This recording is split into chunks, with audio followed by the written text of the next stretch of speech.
The average person today reads more words in a single day than most people in the 1800s read in an entire month. We're swimming in text. So why are we losing our ability to actually read?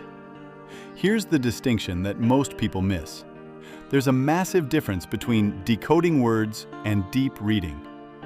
Decoding is just recognizing symbols and extracting surface meaning. Deep reading is something else entirely.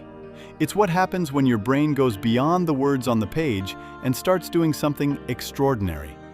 It makes inferences. It draws connections to things you already know.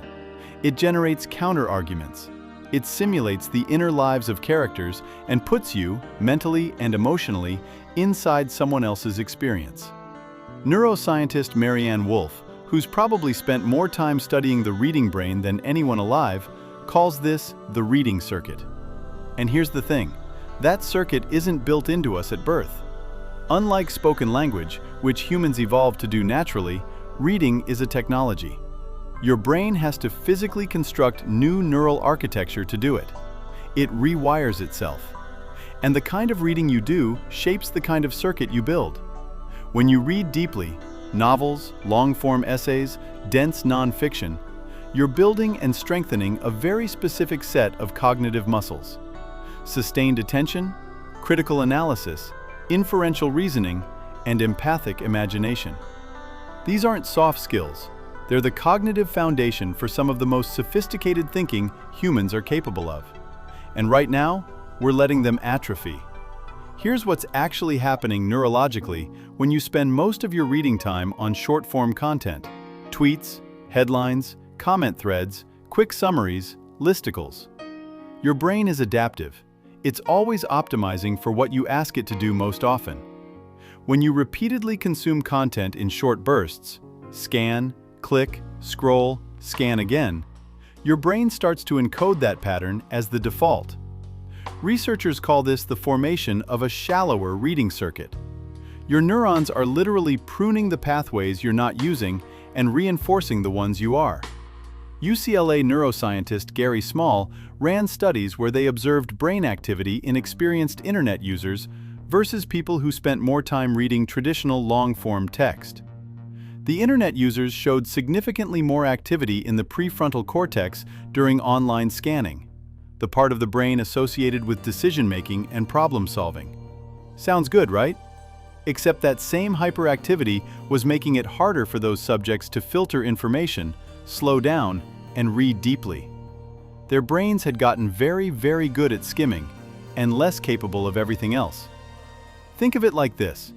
Imagine you've been sprinting every single day for a year. You'd become a great sprinter. But try to run a marathon and your body has no idea what to do. You've trained for one thing so specifically that you've actually lost capacity for the other. That's what's happening with our reading circuits. We're training for the sprint. And the marathon, complex, slow, sustained engagement with ideas, is getting harder. The downstream effects of this go much further than just reading feels harder. When you lose deep reading capacity, you lose specific things with it. You lose the ability to hold a long, complex argument in your head long enough to actually evaluate it, which means you become more vulnerable to oversimplified narratives. You lose the capacity for what Wolf calls cognitive empathy, the kind that comes from spending hours inside a fictional character's perspective. Studies have shown that people who read literary fiction score measurably higher on tests of empathy and social cognition. You lose the habit of lingering in ambiguity, sitting with something you don't fully understand yet, turning it over until it clicks. That patience, with ideas, with complexity, is a skill. And like any skill, if you don't use it, it fades. Now, some people hear all of this and they think, okay, but so what? We adapt. Maybe skimming is just the new form of reading for a new information environment. Maybe that's fine. And I want to take that argument seriously, because it's not a dumb one. Humans have adapted to new cognitive tools before. Writing itself changed how we use memory. Calculators changed how we do arithmetic. Maybe short form is just the next evolution. But here's why I think that framing misses something critical. The cognitive capacities built through deep reading aren't just reading capacities. They're thinking capacities.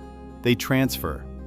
The same neural circuits you use to follow a dense argument in a novel are the ones you use to understand a complex medical diagnosis, evaluate a financial decision, navigate a difficult conversation with nuance, or build something genuinely original in your field.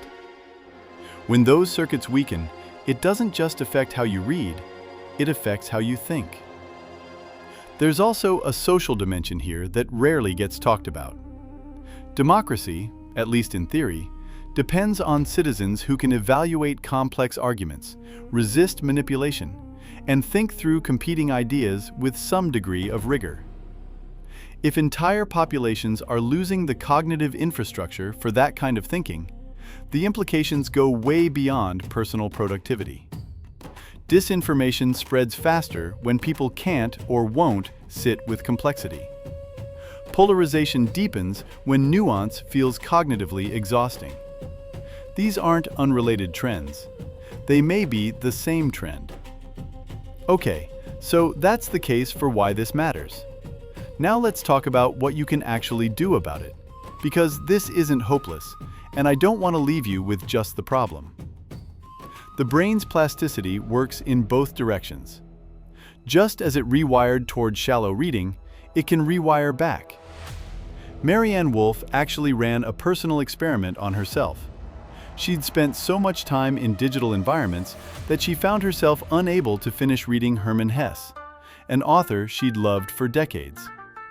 She designed a deliberate 12-week program to rebuild her deep reading circuit, and it worked. Here's what the research and her work point to as the core principles.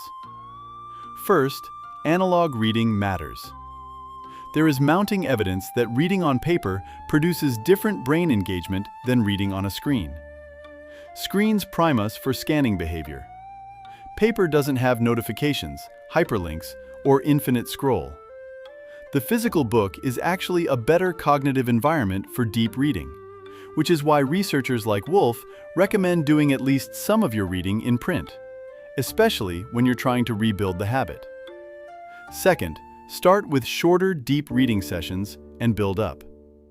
If you used to be able to read for 2 hours straight and now you last 20 minutes before your mind wanders, that's just where you are right now. The mistake people make is trying to jump back to full marathon mode. Start with 30 focused minutes. No phone in the room, no music with lyrics, just you and the text. Build from there. Third, choose difficult material. Not impossible, but genuinely challenging. Literary fiction works exceptionally well because it requires you to make inferences constantly. You have to fill in what characters are thinking, feeling, implying. Dense narrative nonfiction does the same thing. You want material that demands something from your brain, not material you can glide through. Fourth, slow down deliberately. This sounds almost too simple, but it's actually the hardest part. We've trained ourselves to read for extraction. Get the point, get out. Deep reading requires the opposite.